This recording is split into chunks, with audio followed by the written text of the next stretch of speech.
बाड़मेर।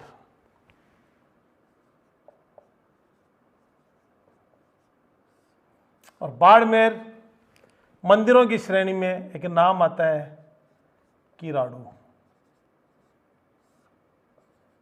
के मंदिर। पहली बात, किराड़ू के मंदिर। किराड़ू मंदिर बाड़मेर में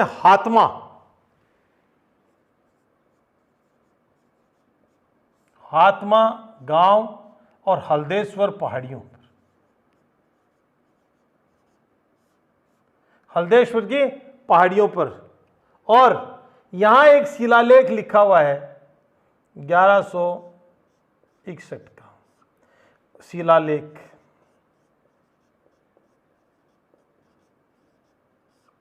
और इस किराड़ू का इस शिलालेख में नाम जो है वो लिखा हुआ है किरातकूप। किरातकूप, इसका नाम लिखा हुआ है किरातकूप। और ये मंदिर जो है किराड़ू का मंदिर जिसको हम कह रहे हैं, ये बना हुआ है नागर शैली में।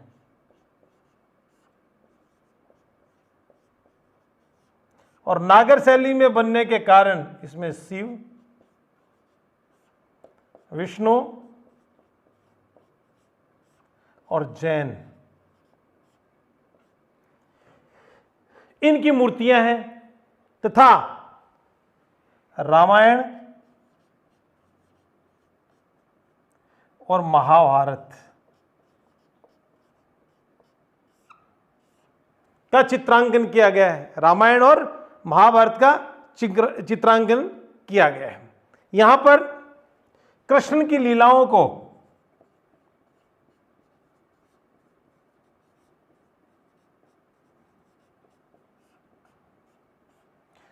लीलाओं को भी दिखाया गया है। इसमें जिनका जो रामायण और महाभारत के साथ सागर मंथन के चित्र भी दिखाए हैं। सागर मंथन के चित्र भी दिखाए हैं। तो यहां ये कृष्ण लीला जो आकर्षण का केंद्र है, तो कृष्ण की जो रास लीलाएं हैं उनको जो आकर्षण का केंद्र जब बनाए, तो इस प्रकार की कई मूर्तियां भी वहां हैं, जिसके कारण हम इस मंदिर की सुंदरता और बढ़ जाती है। इस मंदिर के शिल्प के कारण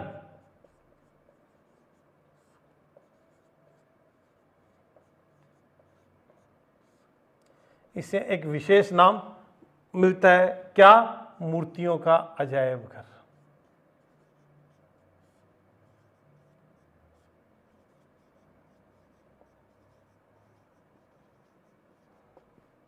और कई मूर्तियां देवताओं की ऐसी हैं जिन्हें उसी रूप में दिखाया गया है, जिन्हें निर्वस्त्र भी दिखाया गया है। और निर्वस्त्र दिखाने के कारण इन्हें एक नाम और दिया गया है, राजस्थान का खुजराहो। राजस्थान का खुजराहो। तो मूर्तियों का अजायब घर, इतनी मूर्तियां इसमें हैं जिसकी कोई हद नहीं। और इस मंदिर पर सबसे पहले गौरी ने और फिर खिलजी ने आक्रमण करके मूर्तियों को मूर्त भंजन या बुत शिकन के रूप में उनको तोड़ मोड़ दी गई। तो हम बात करते हैं कि किराड़ू के जो मंदिर है, बाड़मेर जिले के किराड़ू के जो मंदिर है, हातमा गांव में हल्देश्वर की पहाड़ियों के ऊपर बने हुए हैं। और नागर शैली में इस मंदिर का निर्माण हुआ है। शिव, विष्णु, जैन इन देवताओं की यहां पर मूर्तियां लगी हैं। और सबसे बड़ी चीज, महाभारत और रामायण के साथ सागर मंथन के चित्रों को भी यहां उकेरा गया, उत्कीर्ण किया गया। कृष्ण लीलाओं का, कृष्ण की रास लीलाओं का बहुत ही मार्मिक चित्रण यहां किया गया है। और शिल्प की वैभवता के कारण इन्हें मूर्तियों का अजायब घर कहा गया है। और मूर्तियों की जो स्थितियां हैं उनके कारण इन्हें राजस्थान का खुजराहो कहा गया। क्यों? खुजराहो मध्य प्रदेश का एक स्थान है जहां पर देवताओं की अंग विहंग मूर्तियां वहां पर लगी हुई हैं। और इस मंदिर पर गौरी और खिलजी के आक्रमणों के बाद में इसे तहस नहस कर दिया था। इसके बाद आता है उनका हल्देश्वर महादेव का मंदिर। हल्देश्वर महादेव का मंदिर। तो हल्देश्वर महादेव का मंदिर बाड़मेर के पीपलूद गांव, बाड़मेर के पीपलूद गांव के पास जो पहाड़ियां हैं हल्देश्वर की, जिन्हें राजस्थान का मिनी माउंट आबू कहते हैं। अपनी भौगोलिक स्थिति के कारण उसे राजस्थान का माउंट आबू कहते हैं। हल्देश्वर की पहाड़ियां नहीं भैया, 56 की पहाड़ियां ही है। हल्देश्वर की पहाड़ियां तो पहले की 56 की पहाड़ियां, और इन पहाड़ियों की खूबसूरत वादियों और इनकी स्थितियों के कारण इसे राजस्थान का मिनी माउंट आबू भी कहते हैं। और इसके ऊपर जो है एक गुफा है। अगर आपको याद है कि जालोर के दुर्ग में एक मंदिर है जोगमाया का, और यहां किसकी गुफा है? जोगमाया की। और जोगमाया का चेला कौन था? बीरमदेव। और कहते हैं कि युद्ध के समय जब हाथ में तलवार नहीं तो योग के बल से उनके हाथ में तलवार आ गई। तो जोगमाया का मंदिर है, और इस मंदिर के नीचे जो है वो एक शिवालय बना हुआ है। जोगमाया का मंदिर है और उसके नीचे बिल्कुल घाटी में एक शिवालय बना हुआ है, शिवालय, और उस शिवालय का नाम है हल्देश्वर। हल्देश्वर शिवालय, उस शिवालय का नाम। तो जोगमाया के मंदिर के नीचे हाइट पे क्या है? जोगमाया की गुफा, और जोगमाया की गुफा के नीचे जो शिवालय है उस शिवालय का नाम है हल्देश्वर शिवालय। अब इसके बाद जो आता है वो आता है श्री रणछोड़ राय जी का खेड़।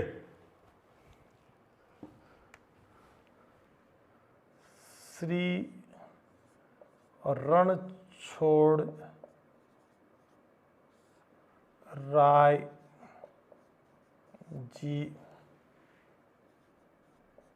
का खेड़,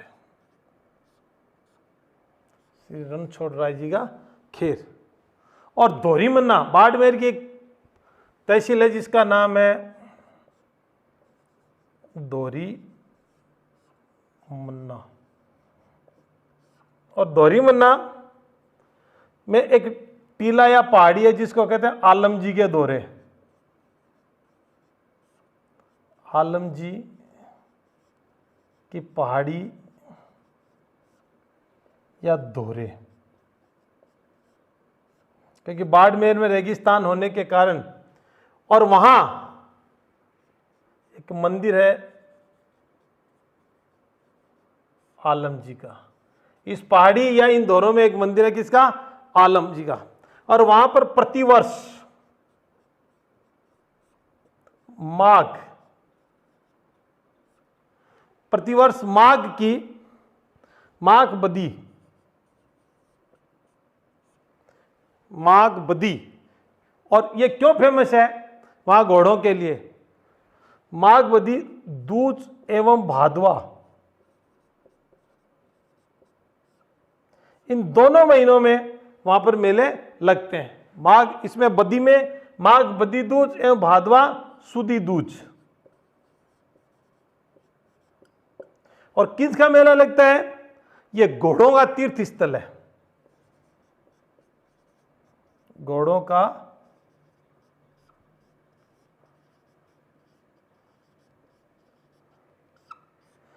का तीर्थ स्थल है। जितने भी अश्वपालक हैं वो अपनी घोड़ियों को इस तीर्थ स्थल पे लाते हैं, जिससे कि वो अच्छे घोड़ों की संतति करके हमें अनुग्रहित कर सके। और यही कहते हैं कि ये अच्छी नस्ल की घोड़ियां यहाँ मिल जाती। तो इसलिए रणछोड़ राय जी का खेड़ दोहरी मन्ना में आलम जी की पहाड़ियों पर जो आलम जी का मंदिर है वहां पर इनको माना जाता है। ये घोड़ों के लिए, घोड़ों का कुंभ या घोड़ों के मेलों के लिए प्रसिद्ध है। फिर एक नाम आता है मल्लीनाथ जी तिलवाड़ा। मल्लीनाथ जी तिलवाड़ा। और जो पशु, जब हम बात करते हैं मल्लीनाथ जी की, तो मल्लीनाथ जी की बात करेंगे। मल्ली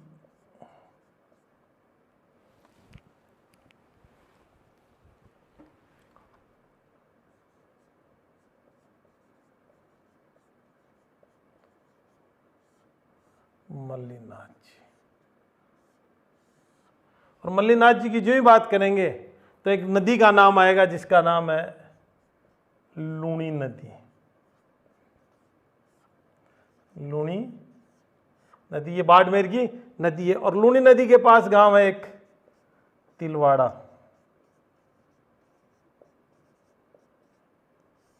और इस तिलवाड़ा गांव में मल्लीनाथ जी ने साहब समाधि ली थी। मल्लीनाथ जी की समाधि। और यहाँ एक पशुओं का बाड़मेर का बहुत बड़ा मेला बढ़ता है जिसको बोलते हैं तिलवाड़ा का मेला। और वो मेला कब बढ़ता है? वो मेला बढ़ता है कृष्ण पक्ष एकादशी। कौन सी? कृष्ण पक्ष एकादशी से शुक्ल पक्ष की 11 तक, एकादशी तक। और कौन से महीने में बढ़ता है? और ये बढ़ता है चैत्र माह में। तो घोड़ों की खरीद फरोख्त के लिए एक विशाल मेला जो है तिलवाड़ा में भरा जाता है। और कहते हैं कि राणा प्रताप का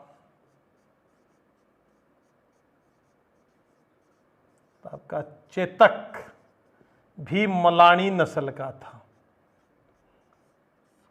तो कौन सी नस्ल के घोड़ों के लिए तिलवाड़ा का मेला प्रसिद्ध है?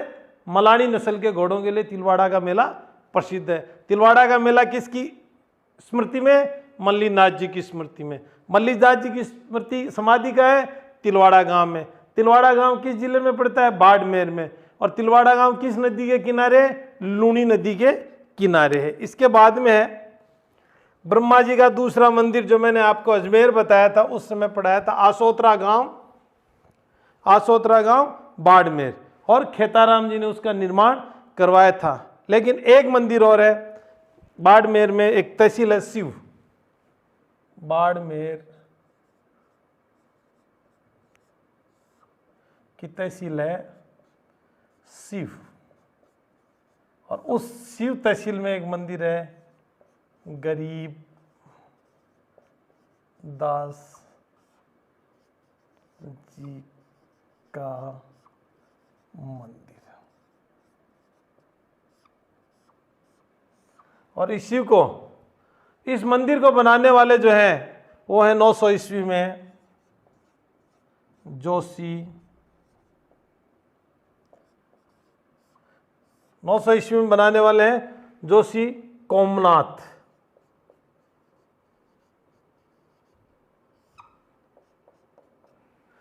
जोशी कोमनाथ के द्वारा यह मंदिर बनाया गया था। और पहले इसका नाम था शिवपुरी कहते थे इसको, लेकिन धीरे धीरे अपभ्रंश होते होते ये बाड़मेर की शिव तहसील में आ गया, जिसे अब गरीबदास जी का मंदिर कहते हैं। इस प्रकार गरीबनाथ जी या गरीबदास जी का मंदिर कहते हैं। इस प्रकार हमारी छोटी बहुत जानकारियों के साथ बाड़मेर के मंदिर पूर्ण होते हैं। अब अक्षर के हिसाब से व्यापारी फिर लगाना है तो बाड़मेर के आगे भीलवाड़ा आ सकता है, बीकानेर आ सकता है, ये दोनों बांसवाड़ा आ सकता है। तो इस प्रकार से हम पढ़ते जा रहे हैं। तो अब आगे देखते हैं।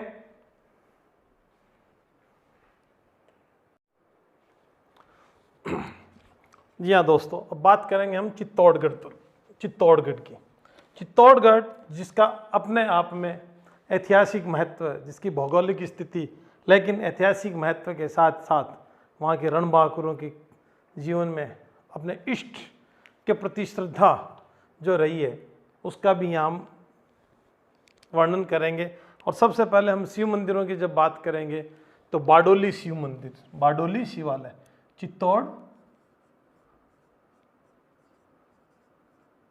और चित्तौड़ में है पहला नाम बाडोली शिवालय। इस बाडोली शिवालय को एक दूसरे नाम से भी जानते हैं साहब, भैंसरोगढ़।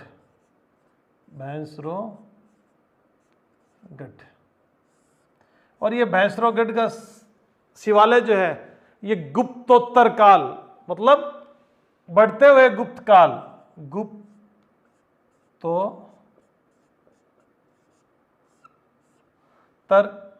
काल की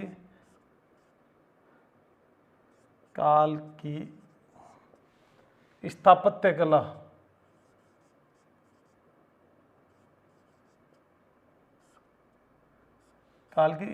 कला, यहां दिखाई देती और ये भगवान शिव को समर्पित है।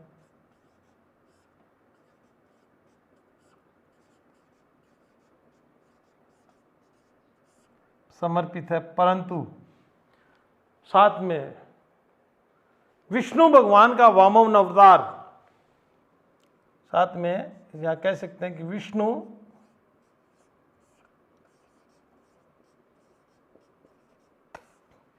भगवान के वामन अवतार के अवशेष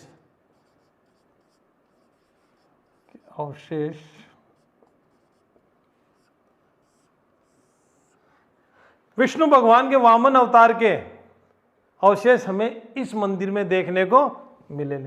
अब साहब बात आ जाती है कि इस मंदिर का निर्माण किसने करवाया, तो एक नाम आता है परमार शासक हूण। ये परमार शासक है जिसका नाम है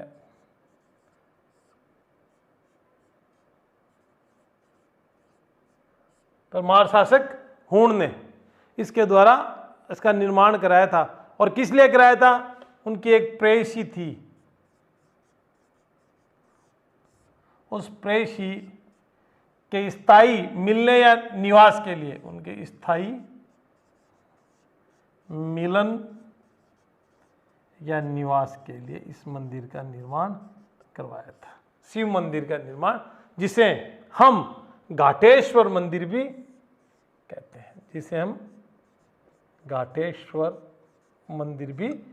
हैं, तो जहां ईश्वर का नाम आ जाता अंत में, ये मान के चलनी है कि वो भगवान शिव को समर्पित है। तो ये घाटेश्वर मंदिर जो है, इसका निर्माण परमार शासक हूण ने करवाया था अपनी प्रेयसी या प्रेमिका के मिलने या उसके स्थायी निवास के लिए।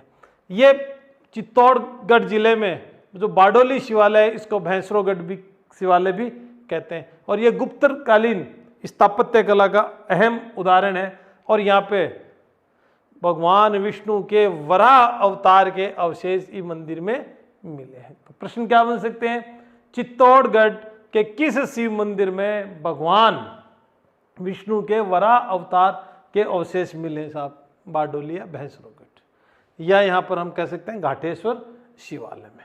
तो ये बात यहाँ आई थी। इसके बाद अगला जो मंदिर आता है वो आता है मीराबाई का।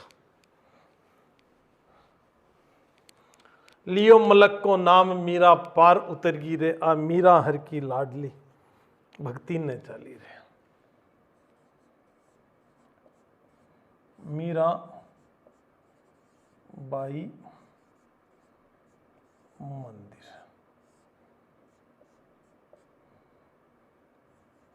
पति का नाम भोजराज और ससुर राणा।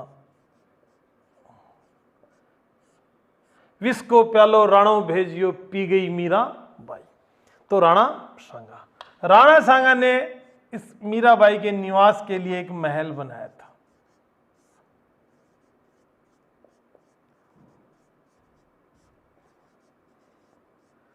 और साहब महल तो उन लोगों के लिए होते हैं जो भौतिक सुख साधनों का सदुपयोग करना जानते हो।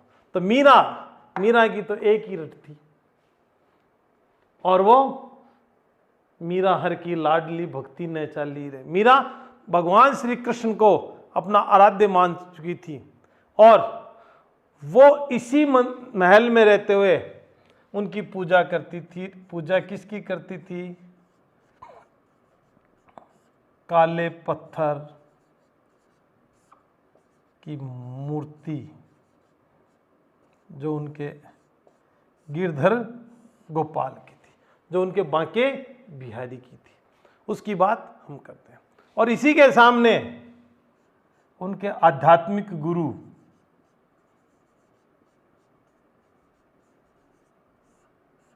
रैदास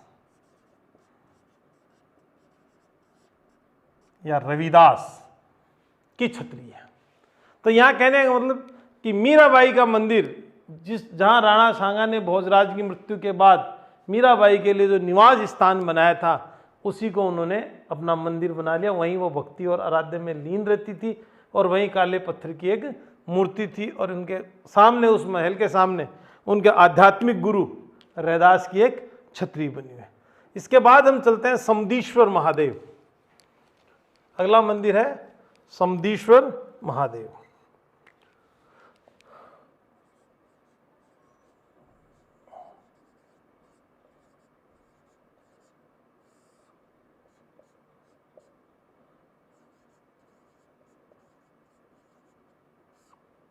मध्यकाल में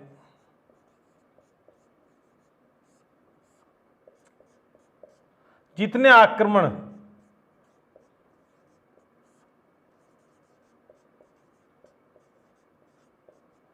और विध्वंस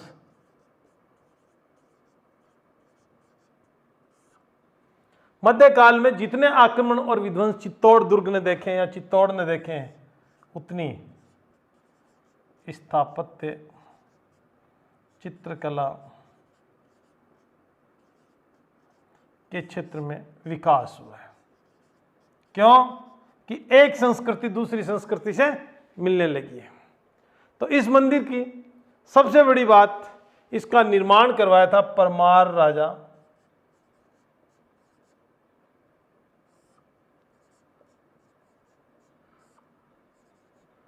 राजा भोज ने।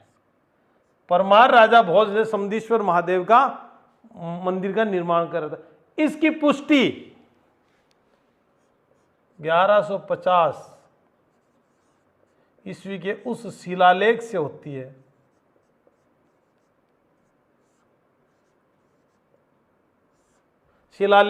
है जो कुमारपाल द्वारा बनाए गर्भगृह में है, जो कुमार पाल द्वारा बनाए स्थल पर है। ये लो साहब, राजा भोज ने इसको बनवाया। उसकी पुष्टि किसने की? कुमारपाल ने की। 1125 ईस्वी के शिलालेख में स्पष्ट किया गया कि इसका निर्माण परमार राजा भोज ने करवाया है और यह स्थापत्य कला का सुंदर चित्रण भी करता है। अब यहां एक बात आती है, कुमारपाल के बनाने के बाद फिर ये जीर्ण शीर्ण अवस्था में हो गया और इसी मंदिर पर महाराणा मोकल जी ने इसका क्या करवा दिया? जीर्णोद्वार करवा दिया। और जो ही जीर्णोद्वार करवाया तो यश गाथा और यशस्वी ये कहने लग गई कि समदीश्वर महादेव के मंदिर को मोकल जी का मंदिर भी कहने लगे। मोकल जी का मंदिर। ये लो साहब, किस मंदिर को मोकल जी का मंदिर कहा जाता है? समदीश्वर महादेव को। किस मंदिर को? समदीश्वर महादेव को मोकल जी का मंदिर कहा जाता है। और समदीश्वर महादेव मध्यकाल के जितने भी आक्रमण और विध्वंस हैं उनका प्रत्यक्ष प्रमाण है, जिसके कारण उसकी स्थापत्य और चित्रकला में निखार है। और कुमारपाल के द्वारा 1150 का शिलालेख ये बताता है कि परमार राजा भोज ने इसका निर्माण करवाया था और इसका जीर्णोद्वार किसने करवाया था? मोकल जी ने। इसलिए इसे मोकल जी का मंदिर भी कहते हैं। इसके बाद मंदिरों की श्रेणी में जब चलेंगे हम तो एक नया मंदिर और आएगा जिसका नाम है सांवरिया सेठ। और सांवरिया सेठ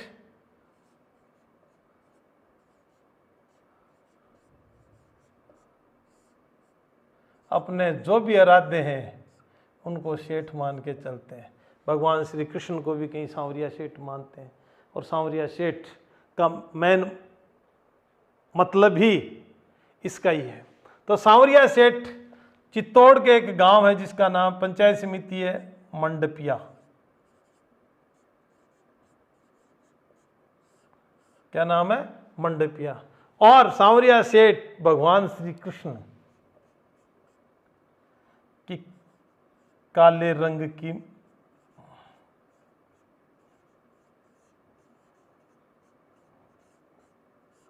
मूर्ति। और साहब ये जो क्षेत्र है सांवरिया सेठ और काले रंग की मूर्ति, और यहाँ साहब काला सोना निकलता है जिसको क्या कहते हैं, अफीम।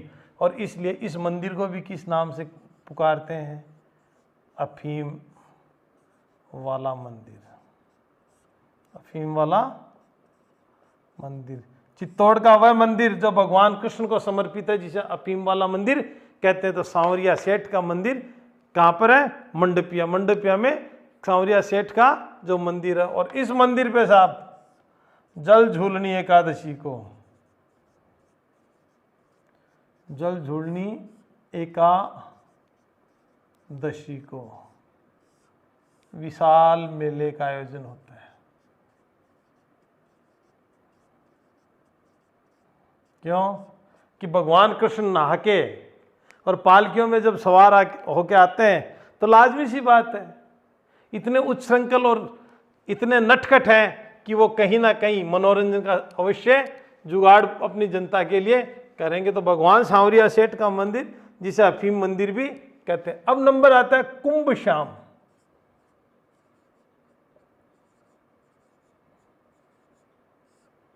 कुंभ श्याम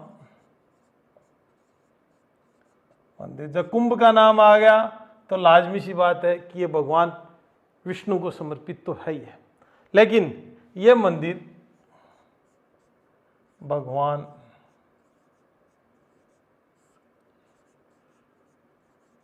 सूर्य को समर्पित है। और 1449 में कुंभा ने,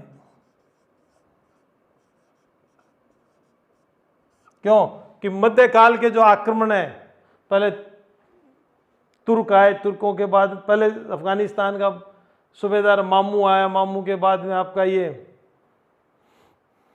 खिलजी आया, खिलजी के बाद में अकबर आया, अकबर, सब लोगों ने इन्हें तोड़फोड़ मचाई थी। तो मामू के सुल्तान के आक्रमण के बाद कुंभा ने भगवान वराह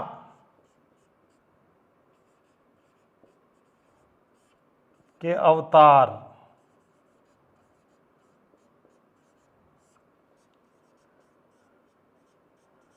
विष्णु जी को इस मंदिर में शामिल कर दिया।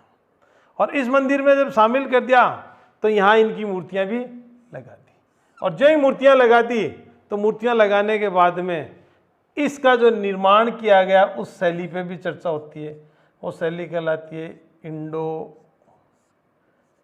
आर्य, भारतीय एवं आर्य शैली। आर्य शैली कल पिछले अध्याय में अपन ने बात की थी, नागर शैली का ही नाम है, जिसमें शिखरबंद होते हैं। और इस वराह के अवतार के साथ ही विष्णु होते ही यहाँ क्या कुंभ और श्याम मंदिर कर दिया। और इसी मंदिर का नाम मामादेव, इसी मंदिर का नाम मामादेव मंदिर भी कहते हैं। और इस मंदिर के पास ही एक तालाब है, जिस तालाब के किनारे उदा ने अपने पिता कुंभा की हत्या की थी। और चारण भाट आज भी कहते हैं उदा तू हत्यारो है, उदा तू हत्यारो है। तो मामादेव मंदिर का नाम कुंभ श्याम मंदिर। और भगवान सूर्य के साथ विष्णु के अवतारों को 1449 में कुंभा ने इस मंदिर में स्थापित किया था, उन्हें प्राण प्रतिष्ठा की थी। और यह इंडो आर्य शैली में बना हुआ है। अब कुंभ श्याम मंदिर के बाद में अपना नाम रहा कालिका माता मंदिर।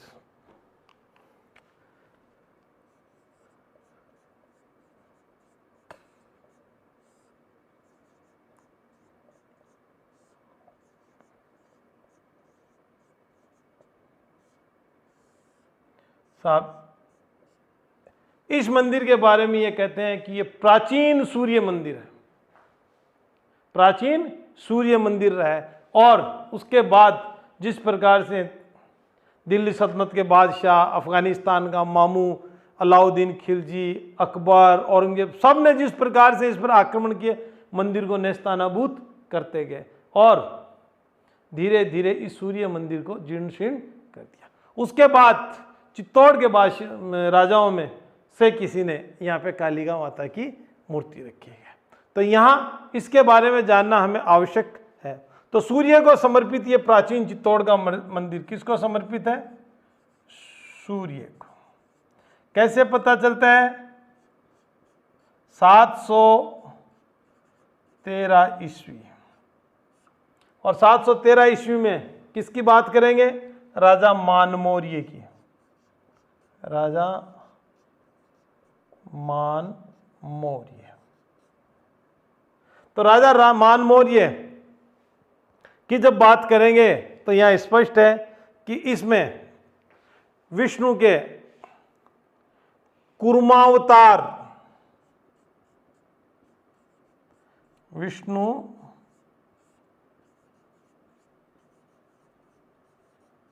के कूर्मावतार,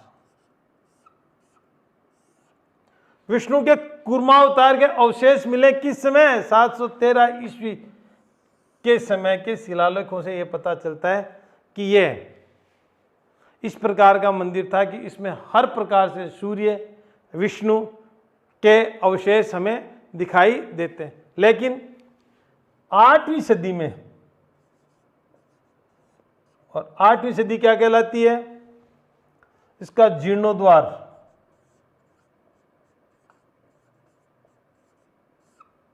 इसका जीर्णोद्वार करवाया गया। 8वीं सदी आ जाता है प्रतिहार कालीन। और 15वीं सदी में जितने आक्रमण हुए मुगलों के हुए तब कुंभा ने, महाराणा कुंभा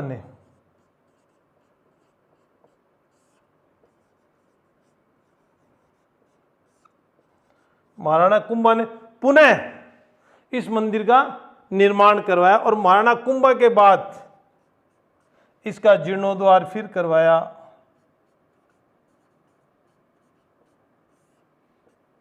सज्जन सिंह ने। और सज्जन सिंह ने जब जीर्णोद्वार करवाया तो इसका जो गर्भगृह है उसमें कालिका माता की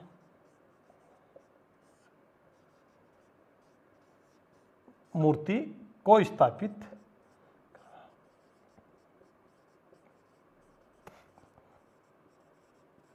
ये लो साहब। तो प्रारंभ में ये सूर्य मंदिर, और सूर्य मंदिर में भी ये कहा जाता है कि मानमौर्य के समय में यहाँ विष्णु के कूर्मावतार के कुछ अवशेष मिले। ठीक है साहब, मध्यकाल में तुर्कों के, मुगलों के आक्रमण होते रहे, इसको ध्वंस कर दिया। फिर महाराणा कुंभा ने इस मंदिर का निर्माण करवाया और वराह अवतार भगवान विष्णु को की मूर्ति स्थापित की। लेकिन उसके बाद जब इसका जीर्णोद्वार करवाया और इसका गर्भगृह का निर्माण करवाया, तब महाराजा सज्जन सिंह ने उस गर्भगृह में कालिका माता की मंदिर रख दी। तो यहाँ कालिका माता के नाम से संबोधित किया जाने वाला मंदिर, जिसमें भगवान सूर्य का मंदिर था, उसमें कालिका माता की मूर्ति रखने वाले राजा कौन? महाराणा सज्जन सिंह। इसके बाद कालिका माता के बाद हम बात करेंगे वहां पे तुलजा भवानी।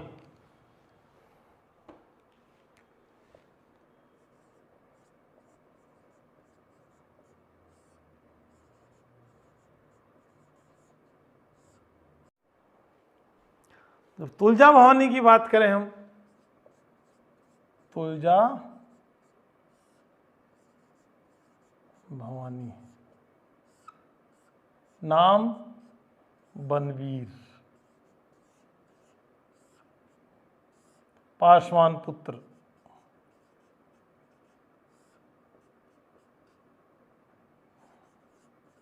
किसका पुत्र? पुत्तल दे। अब यहां एक बात आती है साहब कि ऐसी कौन सी भवानी है? काली का नाम सुना है हमने, महिषासुर मर्दिनी सुना है, बहुत से। तुलजा भवानी तथार्थ बनवीर के द्वारा भवानी के जो मंदिर का निर्माण करवाया गया था, उसमें जो धन भेंट ली गई थी वो किससे? तुलजा मतलब तखड़िया, तराजू, तराजू से तौलकर। तो कहने का मतलब भवानी के जो मंदिर का निर्माण हुआ है वो तराजू से तौल तौल कर धनराशि ली गई है, भेंट ली गई है, इसी के आधार पर। ये शिवाजी की कुल देवी है, छत्रपति शिवाजी की कुल देवी, जिनका नाम है तुलजा भवानी। इसके बाद हम चलते हैं चित्तौड़ का एक पुण्य स्थान, पवित्र स्थान, जिसका नाम है मातृ कुंडिया। और ये मातृ कुंडिया चित्तौड़ में एक पंचायत समिति है जिसका नाम है रासमी। और यहां 3 नदियां, बनास, बेड़च और मेनाल, इन तीनों के संगम पर यह स्थान है। कौन सा? मातृ कुंडिया। और इसे राजस्थान का हरिद्वार कहते हैं साहब।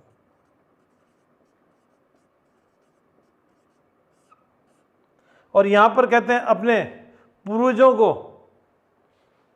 अर्पण किया जाता है, तर्पण किया जाता है। और यहां पर बहुत सी चीजें ऐसी हैं, यहां एक लक्ष्मण झूला है,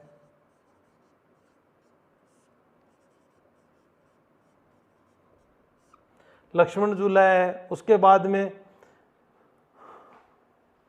एक चीज और आती है कि यहां महर्षि परशुराम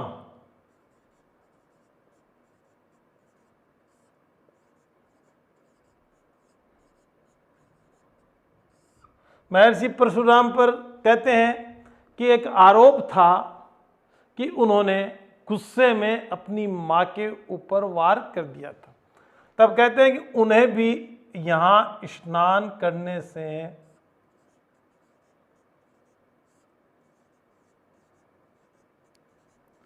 मुक्ति प्राप्त हुई थी। तो नागौर का, राजस्थान का हरिद्वार। और यहाँ सीधी सी बात है कि इस मातृ कुंडिया में कहते हैं बहुत सी ऐसी बातें हैं जो पवित्र आत्माओं के लिए स्थापित व्यवस्थाएं हैं, इसलिए इसको राजस्थान का हरिद्वार भी हम कहते हैं।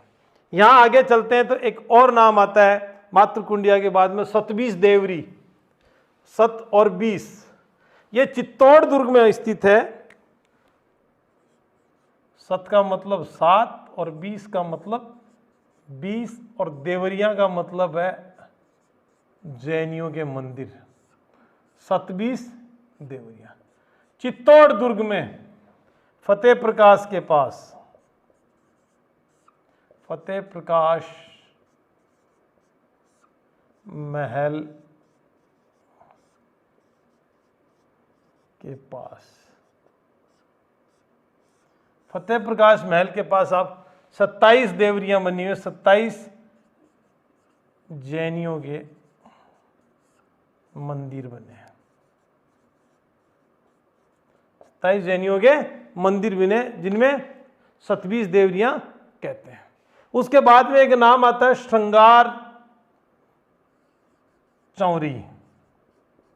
श्रृंगार चौरी, इस श्रृंगार चौरी के साथ 2 बातें मानी जाती हैं। एक तो जैनी भगवान शांतिनाथ का मंदिर मानते हैं, भगवान शांतिनाथ का मंदिर के भाई ये हमारा है। और दूसरी जो बात आती है कि कुंभा की बेटी रमा देवी के विवाह की वेदिका, कुंभा की बेटी की विवाह की वेदिका यहां लगाई गई थी। तो यह है श्रृंगार चौरी चित्तौड़गढ़ दुर्ग में। और एक है चित्तौड़ में असावरा माता, असावरा माता। बताएं, देखें, असावरा माता जो है लकवाग्रस्त पैरालिसिस जिनको होता है, लकवाग्रस्त व्यक्तियों का इनकी साधना से इलाज हो जाता है। तो चित्तौड़ के दुर्गों में असावरा माता, जिसमें हम ये कहते हैं कि जिनको लकवा या पोलियो की शिकायत होती है वो लोग यहाँ पे दर्शन करते हैं और दर्शन के दौरान उनका पोलियो और लकवे में सुधार हो जाता है। दूसरी चीज, पैरालिसिस में सुधार। श्रृंगार चंवरी जो जैन भगवान शांतिनाथ को समर्पित मंदिर मानते हैं। दूसरे, कुंभा की बेटी रमा देवी के विवाह की वेदिका मानते हैं। और 27 देवरिया फतेह प्रकाश के पास, ये 27 देवरिया हैं जो जैन मंदिर हैं और जो जैन भगवान को समर्पित मानते हैं। इसके बाद हम बात करते हैं चूरू के बाद, चित्तौड़ के बाद एक दूसरा जिला है चूरू। चूरू का कुछ हिस्सा